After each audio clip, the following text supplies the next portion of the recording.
तो चलो शुरू करते हैं स्टाफिंग का रिवीजन। ठीक है, तो स्टाफिंग दो चीज़ों से बनता है। स्टेप क्या है? पहला स्टेप क्या है? फिलिंग। एंड दूसरा वर्ड क्या है? Keeping filled. क्या चीज़ आप फिलिंग या फिल करोगे? Job position. इसी को हम क्या बोलते हैं गाइस? Come on, staffing. तो व्हाट इज स्टाफिंग? स्टाफिंग का मतलब फटाफट बोलो, filling and keeping filled. Filling and keeping filled what? The different job positions. उसी को हम क्या बोलते हैं गाइस? Come on, staffing. अब हम करेंगे सबसे पहला topic which is steps of staffing. Okay, तो अब हम करने वाले हैं what are the steps of staffing. सबसे पहला स्टेप क्या है बताइए? एस्टिमेट करो मैन पावर रिक्वायरमेंट। ऑब्वियसली सबसे पहले आपको ये एस्टिमेट करना है कि हमें कितने लोग चाहिए। उसके लिए आप क्या करोगे? Number and type of people you require. Number मतलब कितने लोग, टाइप मतलब कितने, जेंडर बेसिस पे टाइप हो सकता है, अलग अलग क्वालिफिकेशन के बेसिस पे हो सकता है। So whatever you need to do is number and type का ढूंढना है कि हमें कितने लोग चाहिए। और उसके लिए जो हम एनालिसिस करने वाले हैं उस एनालिसिस को कहते हैं वर्कलोड एंड वर्कफोर्स एनालिसिस। क्या बोलते हैं? चलो बताइए। Workload and workforce analysis. Workload बताएगा कितने नंबर एंड टाइप हमें चाहिए, और वर्कफोर्स बोलेगा नंबर एंड टाइप कितने हमारे पास है। वर्कलोड क्या बताएगा? नंबर एंड टाइप हमें कितने चाहिए, एंड वर्कफोर्स बताएगा number and type which is available.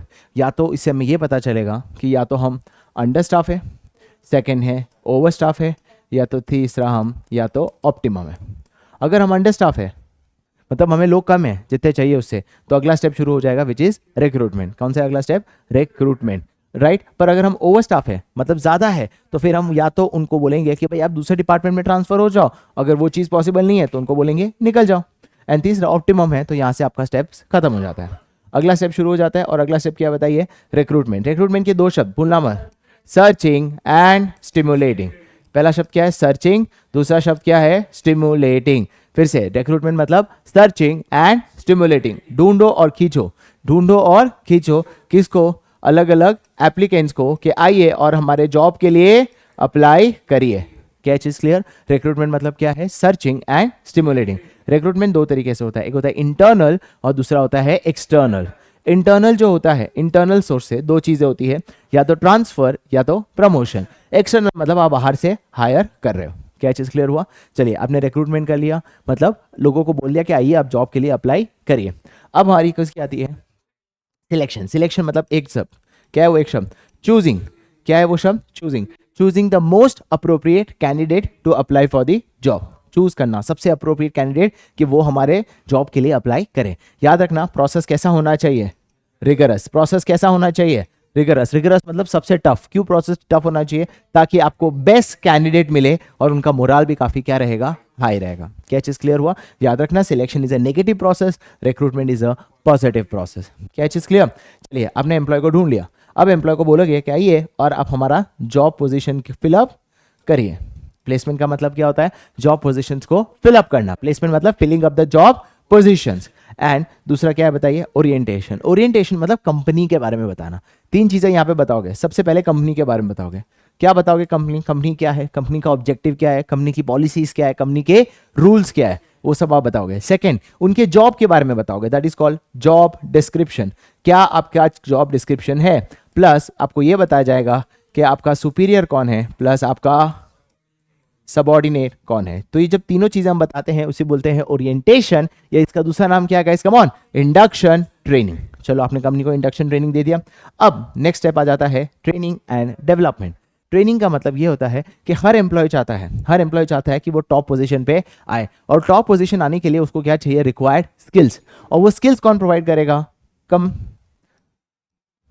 देगा? कंपनी। हर कंपनी चाहता है कि उनके पास क्या हो? Career advancement opportunity. क्या हो? Career advancement opportunity. मतलब उसके करियर में हमेशा एक अपॉर्चुनिटी मिले कि वो टॉप पोजीशन पे आए, और वो अपॉर्चुनिटी होगी जब उसके पास क्या होंगे? स्किल्स। और स्किल्स कैसे मिलेंगे? Through training. ट्रेनिंग दो टाइप की होती है, one is on the job and second is of the job. क्या चीज क्लियर हुआ? क्या ट्रेनिंग से सिर्फ एम्प्लॉय को फायदा है या एम्प्लॉयर को भी फायदा है? एम्प्लॉयर को भी फायदा है, बिकॉज एम्प्लॉय की क्या बढ़ती है? प्रोडक्टिविटी। और प्रोडक्टिविटी बढ़ेगा तो ऑटोमेटिकली वो काम भी अच्छा करेगा। चलिए, आपने एम्प्लॉय को ट्रेनिंग दे दिया, एम्प्लॉय काम करने लग गया। अब बारी आती है उसके performance appraisal, right. Performance appraisal मतलब क्या एम्प्लॉय जैसे हमने सोचा था वैसा काम कर रहा है या नहीं। It is time to evaluate. क्या करेंगे हम बताइए? इवैल्यूएट। क्या इवैल्यूएट करेंगे? उनके परफॉर्मेंस को, राइट अच्छा इवैल्यूएट जब आप परफॉर्मेंस को करोगे किसके अगेंस्ट करोगे बताइए, pre determine standards, pre determine standards. अच्छा ये जो प्री डिटरमाइन स्टैंडर्ड है ये क्या एम्प्लॉय को पहले से पता होना चाहिए? The answer is yes, employ should be known in advance their predetermine standards against which their actual performance will measured. मतलब एम्प्लॉय को पता होना चाहिए पहले से कि भाई कौन से वो स्टैंडर्ड है जिसके अगेंस्ट हमारे परफॉर्मेंस को हम मेजर करने वाले हैं। क्या चीज क्लियर हुआ, समझ आया, राइट उसके हिसाब से हम सुपीरियर क्या देगा, उसके हिसाब से अपना प्रॉपर फीडबैक क्या देगा बताइए, प्रॉपर फीडबैक। क्या चीज क्लियर, चलिए परफॉर्मेंस अप्रेजल हो गया, अब बारी आती है क्या चीज की बताइए, प्रमोशन।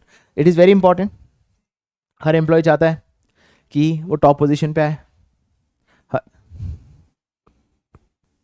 हर एम्प्लॉय चाहता है कि वो कहाँ जाए, टॉप पोजीशन पे। इसीलिए प्रमोशन का मतलब होता है higher job position, higher job position with more authority with more responsibility, उसी को होता है प्रमोशंस। प्रमोशन ऑर्गेनाइजेशन में एक क्या ला देता है बताइए, मोटिवेशन, मोटिवेशन अमंग्स हुम एम्प्लॉयज कि भाई अच्छा परफॉर्म करें, क्योंकि अच्छा परफॉर्म करेगा तो हमें प्रमोशन मिलेगा। And last is what, compensation. Compensation दो टाइप के होते हैं बताइए, one is direct and second is indirect. Direct मतलब सीधा बेनिफिट डायरेक्टली देते हो, सैलरी देते हो, बोनस देते हो, उसे डायरेक्ट कहते हैं। इनडायरेक्ट क्या होगा कि सर आपको पैसा नहीं दे रहे पर आपको फैसिलिटी प्रोवाइड कर रहे हैं, जैसे हमारी कंपनी का स्कूल्स है वहाँ पे आपके बच्चे पढ़ सकते हैं, राइट हमारी कंपनी के बहुत सारे अलग अलग स्पोर्ट्स इंस्टीट्यूट्स है वहाँ पे आपके बच्चे पढ़ सकते हैं। मतलब हम डायरेक्टली नहीं दे रहे पर इनडायरेक्टली आपको फायदा दे रहे हैं। तो ये है सारे सिलेक्शन के क्या बताइए, कम ऑन स्टेप्स बताइए, कितने स्टेप्स है टोटल, 8 स्टेप बताइए। सबसे पहला स्टेप क्या है, सबसे पहला स्टेप है estimating man power requirement. Second step क्या है बताइए, रिक्रूटमेंट। रिक्रूट करने के बाद सिलेक्शन के बाद प्लेसमेंट एंड ओरिएंटेशन, देन उसके बाद उनको ट्रेनिंग के बाद आप क्या दोगे, उसके बाद परफॉर्मेंस अप्रेजल के बाद जिसने अच्छा किया उसे promotion, and last is compensation. क्या चीज क्लियर, राइट ये हो गया हमारा सेकेंड स्टेप। अब हम आते हैं third step which is recruitment. Okay now what is recruitment. Recruitment दो शब्द से बनता है, पहला शब्द है सर्चिंग एंड दूसरा शब्द क्या है, स्टिमुलेटिंग।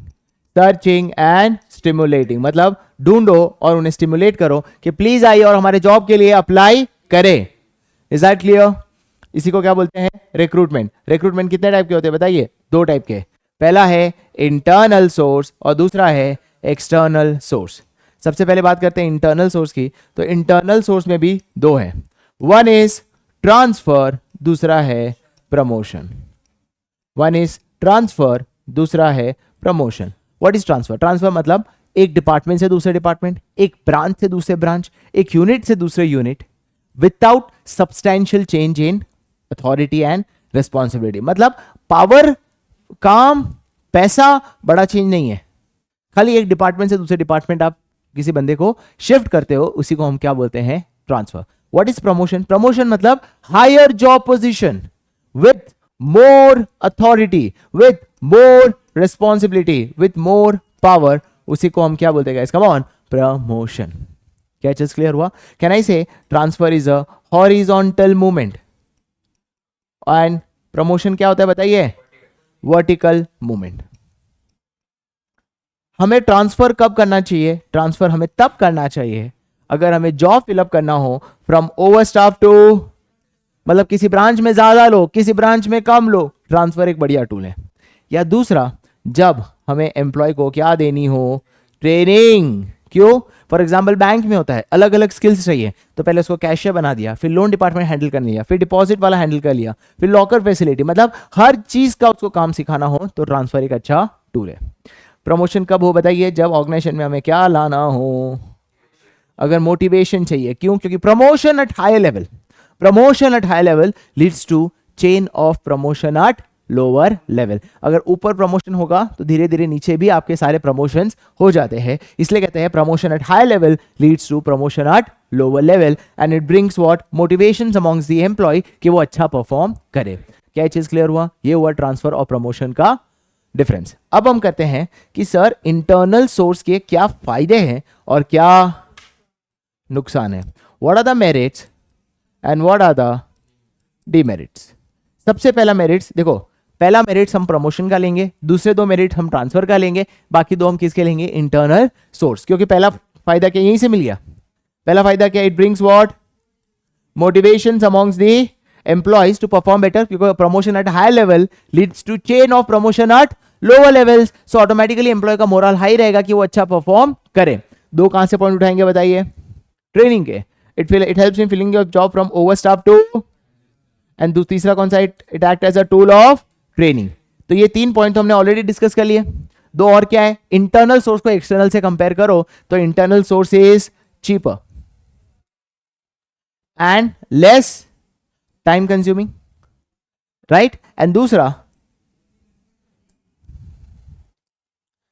इवैल्यूएशन का जो प्रोसेस है वो काफी ज्यादा क्या हो जाता है बताइए, कम ऑन, इजी। क्यों इवैल्यूएशन का प्रोसेस काफी इजी हो जाता है, बिकॉज आप एम्प्लॉय को पहले से जानते हो तो उसको अच्छे से इवैल्यूएट कर पाओगे compare to what, external source. क्या चीज क्लियर हुआ, राइट। इसके लिमिटेशंस क्या है, पहला, नई ऑर्गेनाइजेशन में क्या इंटरनल सोर्स चलेगा, नहीं। अगर आपको ऑर्गेनाइजेशन में न्यू टैलेंट चाहिए, न्यू ब्लड चाहिए, नई सोच वाला चाहिए, वहां पे इंटरनल सोर्स कोई काम का नहीं है, आपको बाहर से ही ढूंढना पड़ेगा। तीसरा, एम्प्लॉय क्या हो जाएंगे गाइस, कम ऑन, लेथार्जिक। क्यों एम्प्लॉय लेथार्जिक हो जाएंगे, because of time bound promotion, because of what, time bound promotion. अगर मुझे पता है कि मेरा प्रमोशन होना ही है, गवर्नमेंट में होता है ना 3 साल बाद पता ही है प्रमोशन होने वाला है, तो क्या मैं मेहनत करूंगा, नहीं, मैं क्या हो जाऊंगा, लेथार्जिक। क्या चीज क्लियर, क्या चीज समझ आई, एम्प्लॉय क्या हो जाएगा बताइए, लेथार्जिक।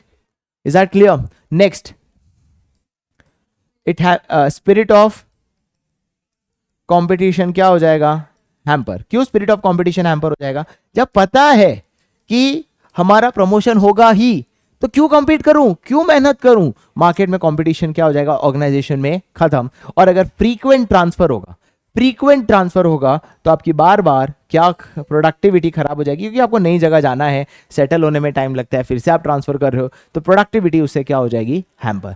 क्या है लिमिटेशन पता है, नई ऑर्गेनाइजेशन में नहीं चलेगा, नया टैलेंट चाहिए, नहीं चलेगा, एम्प्लॉय क्या हो जाएंगे, lethargic. Second, spirit of competition खत्म। एंड लास्ट क्या है बताइए, प्रोडक्टिविटी क्या हो जाएगी, हैम्पर। कैसे चलेगा, नई ऑर्गेनाइजेशन में नहीं चलेगा, नया टैलेंट चाहिए, नहीं चलेगा। तीसरा क्या है, अगर टाइम बाउंड प्रमोशन है तो लेथार्जिक हो जाएंगे, कॉम्पिटिटिवनेस खत्म हो जाएगी और इससे प्रोडक्टिविटी भी क्या हो जाएगी, क्या जस्ट क्लियर। तो ये है इंटरनल सोर्स के मेरिट्स और डीमेरिट्स। आज यहीं तक करेंगे, नेक्स्ट पार्ट का रिवीजन नेक्स्ट क्लास, ठीक है।